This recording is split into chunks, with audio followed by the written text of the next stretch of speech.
Well, Indiana's agriculture tradition is well documented, from Indy 500 winners drinking milk to county fair midways and local 4-H animal exhibits. Farming is celebrated, but the national conversation around race is largely absent in many rural Indiana communities. That, paired with decades of economic hardship and discrimination, is making a certain type of farmer disappear. Brock Turner has the story. You'd be forgiven if you drove through Lyle's Station and thought it was like any other farm town. I grew up here too, and I was fortunate enough to see my uncles farming and to see the other black farmers and to live in this community when it was more of a community. Settled in the early 1800s, Lyle's Station was a bustling community and haven for thousands of black farmers. It offered freedom and a pathway to economic vitality.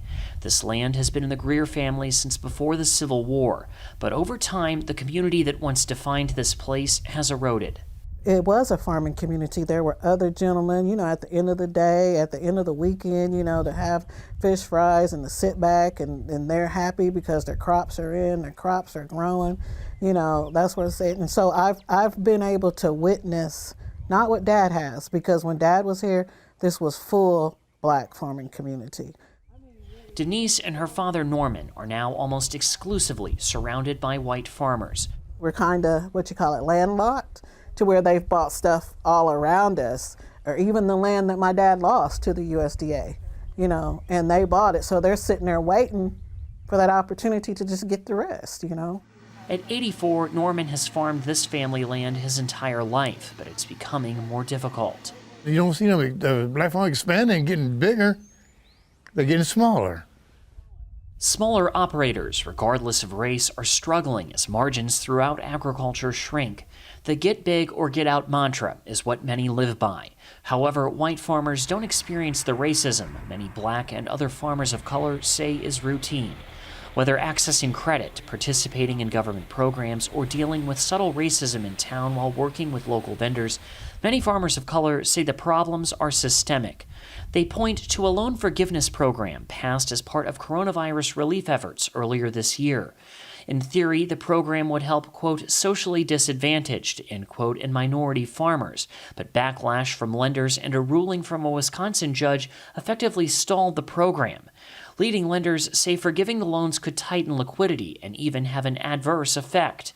For farmers like Greer, who has already settled his loans, the recent legal battle is just another example of the resistance black farmers have faced for decades.